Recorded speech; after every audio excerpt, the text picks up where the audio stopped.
मैं जगन्नाथ हूँ। मैं तुम सबकी असली इच्छा जानता हूँ। बताऊं क्या? खाना पीना और पड़े रहना अजगर की तरह।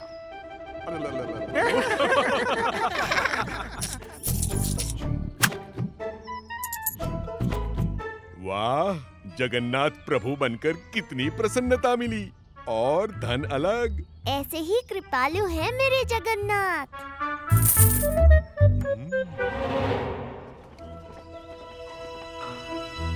आज मैं बताता हूँ जगन्नाथ प्रभु तुम सबके बारे में क्या सोचते हैं।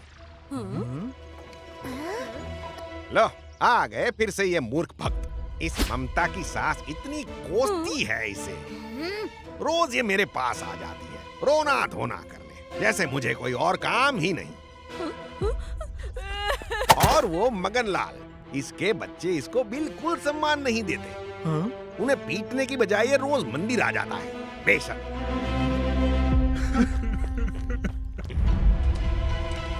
और वो रहा बुद्धू सुमंत, रोज आ जाता है तुलसी लेकर, जैसे मुझ पर उपकार कर रहा हूँ। विदूषक, तुम अपनी मर्यादा लांघ रहे हो। प्रभु जगन्नाथ के भक्तों का परिहास मैं कभी सहन नहीं कर सकता। आज से तुम्हारा दाना पानी बंद। आपने मुझे बोलने की स्वतंत्रता दी थी, ये गलत है।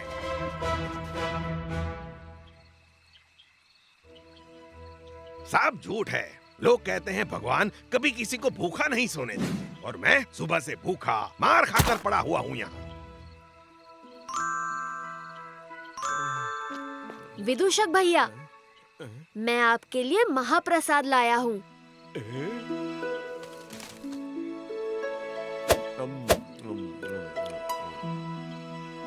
तुम्हारे महाराज को पता चल गया तो तुम्हें भी देश से निकाल देंगे। नहीं, वो बहुत दयालु हैं। आप उनसे क्षमा मांग ले। क्षमा? किस बात की? भक्त निंदा अपराध है, और आपने तो प्रभु के प्रिय सुमंत काका का परिहास किया। उस बुद्धू का? उसमें क्या विशेष है? वो बालीगांव से तुलसी लाकर तुलसी सेवा करते हैं प्रतिदिन, और तुलसी जगन्नाथ को अति प्रिय है। अब मैं चलता हूँ, आप क्षमा मांग लेना। अब देखो मैं क्या करता हूँ।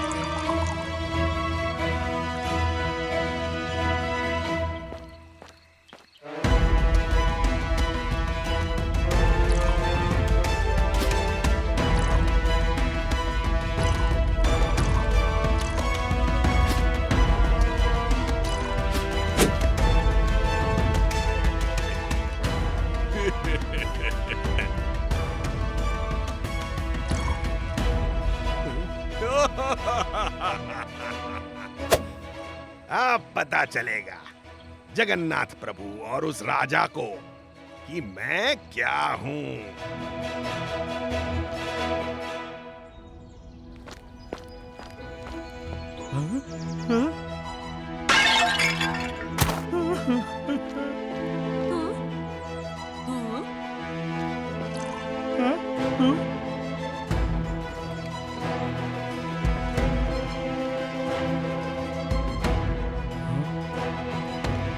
महाराज, कहीं भी तुलसी नहीं है। अब प्रभु की पूजा और सारी नीतियां कैसे पूरी होगा? बटुक, आसपास के गांव से तुलसी मंगवाओ। ये तुमने क्या किया विदूषक?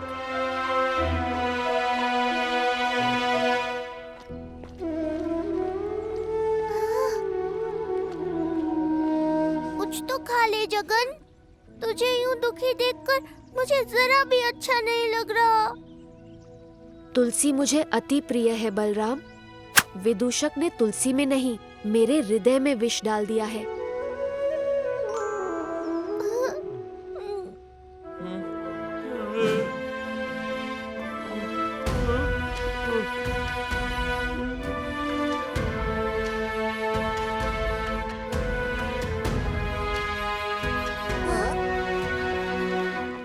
कब तक ऐसे दुखी रहोगे?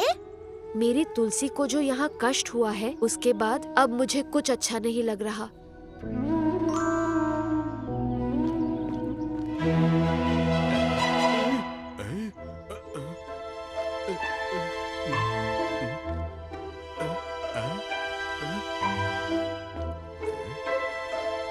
अरे भाई, सब दुकानें बंद क्यों हैं? किसी ने पानी में मिट्टी में विष मिला दिया, कुछ खाने लायक नहीं बचा। अरे, ये मैंने क्या कर दिया? दाऊ, जगन नहीं आया? नहीं, और उसकी स्थिति ठीक नहीं है बलराम। तुलसी के कष्ट से वो दुखी है। अब हमें ही कुछ करना होगा। क्या करें दाऊ? मिट्टी पानी सब में विष हो गया है। नया तुलसी का पौधा भी नहीं लगा सकते। पर मिट्टी और पानी को विष मुक्त तो कर सकते हैं ना? कैसे? महादेव से प्रार्थना करके। उन्होंने पहले भी हलाहाल विष पीकर सबके प्राणों की रक्षा की थी। ठीक है, आप बताइए क्या करना होगा?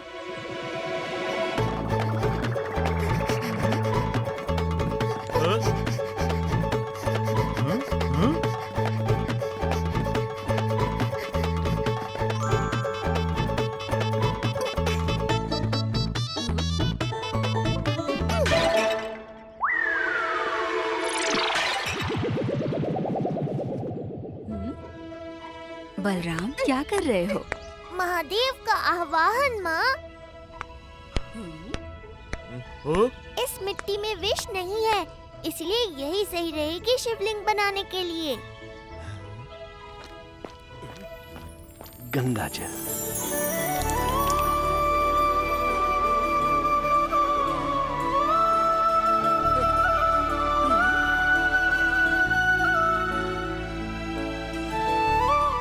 महादेव, आपको तो जगन सबसे प्रिय है ना, तो कृपा करके मेरे जगन की प्रिय तुलसी विष रहित कर दीजिए। ओम नमः शिवाय। ओम नमः शिवाय। ओम नमः शिवाय। ओम नमः शिवाय। ओम नमः शिवाय। ओम नमः शिवाय। ओम नमः शिवाय। ओम नमः शिवाय। ओम नमः शिवाय। ओम नमः शिवाय।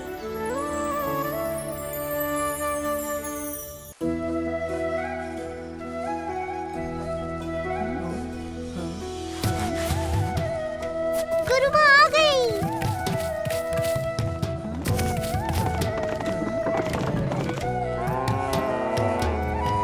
कल मेरे जगन्नाथ की रथ यात्रा हो और मैं ना आऊं, ऐसा हो सकता है भला?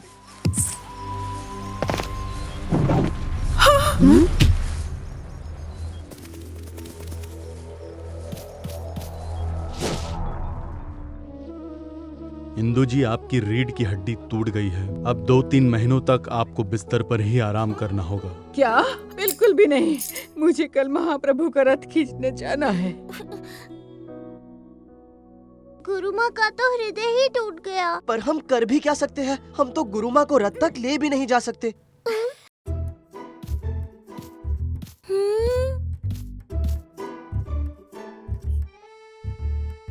किस सोच में है बलराम? सोच रहा हूँ कि क्यों ना हम गुरु माँ के लिए छोटी रथ यात्रा निकालें। वाह बलराम, मेरे साथ रहकर तेरी बुद्धि भी चलने लगी।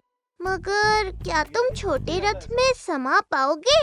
तू रथ तो निकाल, मैं अपना आकार बदल दूंगा। गुरु माँ, आप रथ तक नहीं जा सकती तो क्या हुआ? इस बार रथ आप तक आएगा। हम सब दोस्त मिलकर आपके लिए एक छोटी रथ यात्रा का आयोजन करेंगे। सच?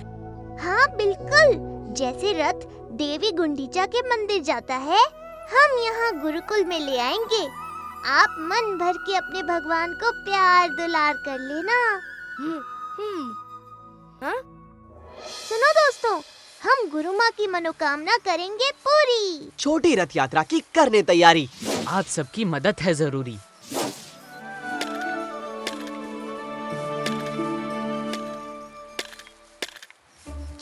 नए काम से ये बलराम बड़ा नाम कमाना चाहता है, ये मैं होने नहीं दूंगी। गटरू मटरू, पैसे चुराने की कोई योजना बनाओ। हमें तो नींद आ रही है क्योंकि रात में जागना है ना।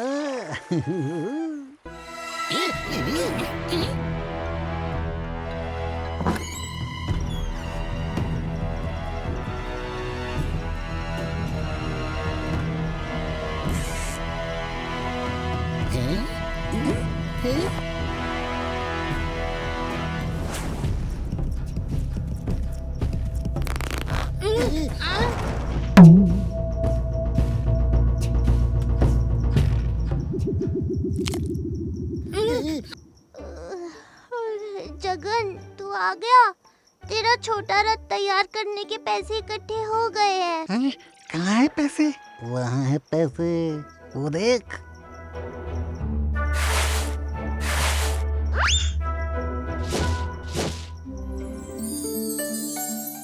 जगन, इन्हें रोको। आप तो जानते हैं भैया, होने को मैं नहीं रोकता। मैं तो बस बैठकर हवा खाता हूँ। भैया और इनकी लीलाएं।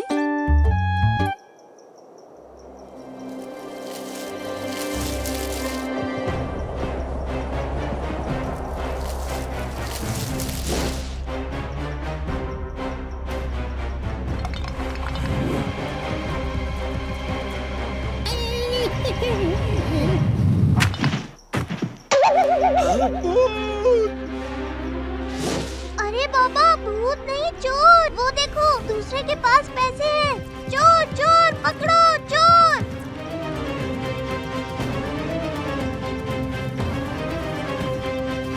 सारे सपने चूर चूर हो गए। अब जगन का रथ नहीं बन पाएगा।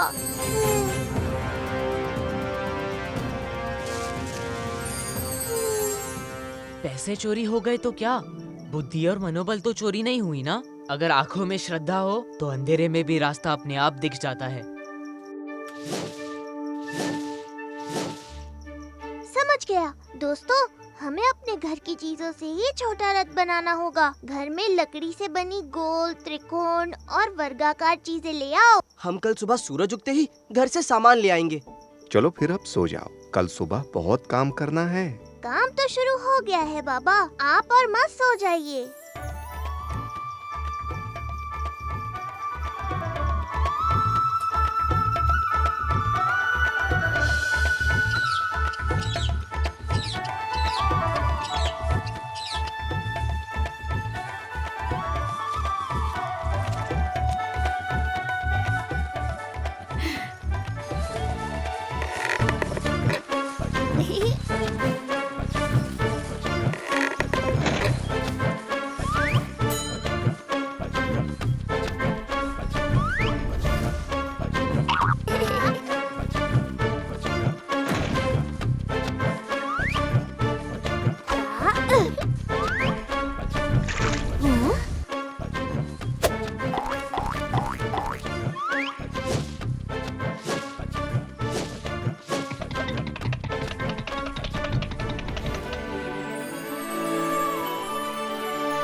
वाह, रथ तो बहुत बढ़िया बना है। भगवान को चढ़ाने के लिए भोग ले लो बच्चों, और तुम सब भी अंदर आकर शरबत पी लो।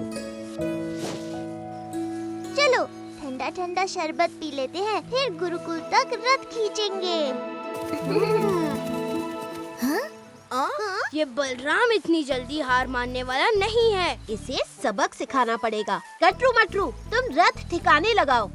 मैं गुरुकुल जाके बलराम की नाक नीची करवाती हूँ। चलो दोस्तों, अब तुम सब भी अपने अपने घर जाकर तैयार हो जाओ। मैं तुम्हें चौक पर मिलूंगा, वहाँ से रथ यात्रा शुरू करेंगे। हाँ?